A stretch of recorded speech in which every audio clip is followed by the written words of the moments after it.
Greetings and welcome back to 50 Shades of Beige. Well, I was recently asked to build a PC that kind of will offer a good platform for upgrading, something that my user can sort of build on over time. And I was thinking to myself, I'm awfully sick and tired of these all-white fish tank RGB builds. So today we're doing the Anti-RGB build. If you only knew the power of the dark side. Let's go ahead and hop right into it. Now, I actually lost the voiceover and my second camera footage for this video. So instead, you're going to get sort of a condensed video that's a little sped up. This really isn't a sort of tutorial on how to build a PC as much as what parts to pick. So starting things off, looking at the Okinos case, obviously this is technically a full-size ATX case.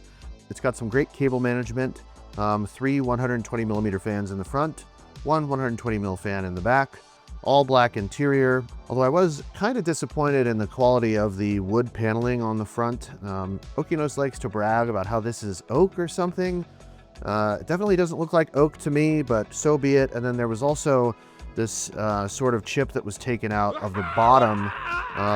Wasn't great. It was like that when it came out of the box, but what are you going to do? It's a $50 case, and it's definitely the quality that you would expect for the price that you pay. All right, moving on, having a look at the front panel, we have two USB 3.0s, and then we also have a USB Type-C, and a mic input, and a headphone jack, and of course a reset power button and all that sort of stuff. Pretty standard front panel, although I will say this much, a lot of these cheaper sort of cases actually don't come with a USB-C, so props to Okinos for including that. And on the back side, we have some cable management. I appreciate that Okinos sort of pre-installed some cable ties here. They look pretty nice. And then they also have like some hardware that they put down in the bottom for you. That's got all your screws and stuff like that. It comes right here in this white box. All right, let's talk about hardware. Right off the bat here, we're going with the MSI B650M-A Pro. The main reason why I picked this board is because it's MATX and we really want the extra room in this smaller Okinos case. And then beyond that, it's got just enough VRM to handle like a 7700X or something like that. We're kicking things off with a more like budget tier processor. So for the CPU, we actually went with a Ryzen 8600G. That's mostly due to the price. I mean, it's not great, but certainly a good entry point for AM5. And I actually picked this particular CPU up for $88, so I'm not going to complain. So CPU and motherboard all together was about $175, not too shabby. For RAM, we're going with G.Skill DDR5-6000. This particular kit isn't anything fancy, but it's perfectly good for our use case, and best of all, it has no RGB. Next, we have the GPU. That's going to be an RTX 3050. This is from Veneta. I actually picked this up on eBay for about $150 several months ago. This is one of those reused die GPUs that you can get on AliExpress and eBay.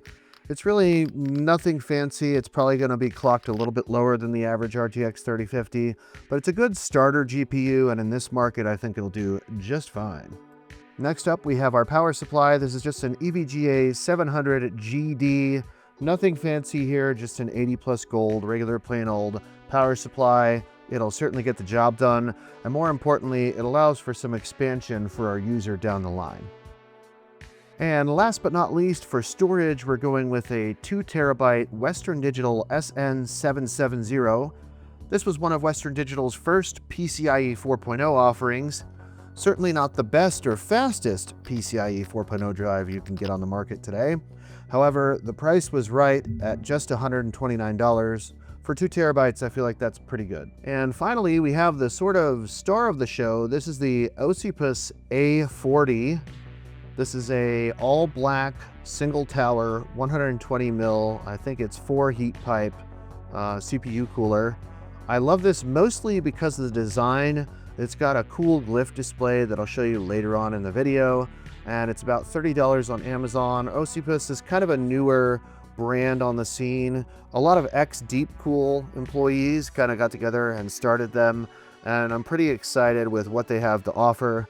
Can't wait to check it out and see how good this cooler is. It definitely feels like a premium product. Well, without further ado, let's go ahead and kick our build off. We're going to go ahead and do a little bit of fast forwarding here, because this, once again, is not so much a tutorial, but just a quick story about the parts selection, why I picked what I picked, and then we're going to do a little bit of benchmarking and see how everything turned out. So let's go ahead and hop to it.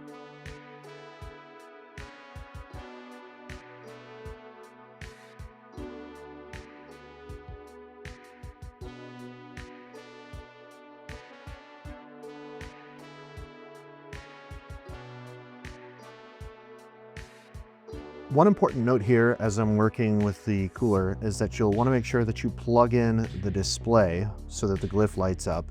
So in order to do that, you'll have to take the extra plug and put it into one of your USB 2.0 headers on your motherboard. Most motherboards have one, at least several have more than one, so it shouldn't be a problem. I just wanted to make sure you're aware of that. You do have to plug the glyph in separately, and you'll want to install the Ocypus software in order for it to actually be able to read your CPU temperature. All right, there she is, all dressed up and ready for the dance. I'm actually really happy about how this turned out. It couldn't have been much better. Slightly disappointed in the wood finish that's going on this Okinos case. It's just not amazing, but I will give them credit for using real wood instead of some kind of veneer. And given the price, I'm not going to really complain. Let's go ahead and hook this thing up to a monitor and see how she does in some games. Of course, it wouldn't be a 50 Shades of Beige video if we didn't at least start out with some 3D Mark. Kicking things off with Steel Nomad, and the RTX 3050 is really struggling here. We had a super tough time averaging about 12 FPS, maybe up to about 20. The score wasn't great either for the system. We wound up with a 1227. Maybe some tuning or something like that is due here, but also we have to remember, because this is a reclaimed GPU die, specifically an OEM GPU die, I wouldn't expect the performance to be quite on par with other RTX 3050s that might be overclocked. And in Forever Winter at 1080p on high, we had kind of an interesting time here. The frame rate was kind of okay, and then it absolutely tanked whenever I went outside.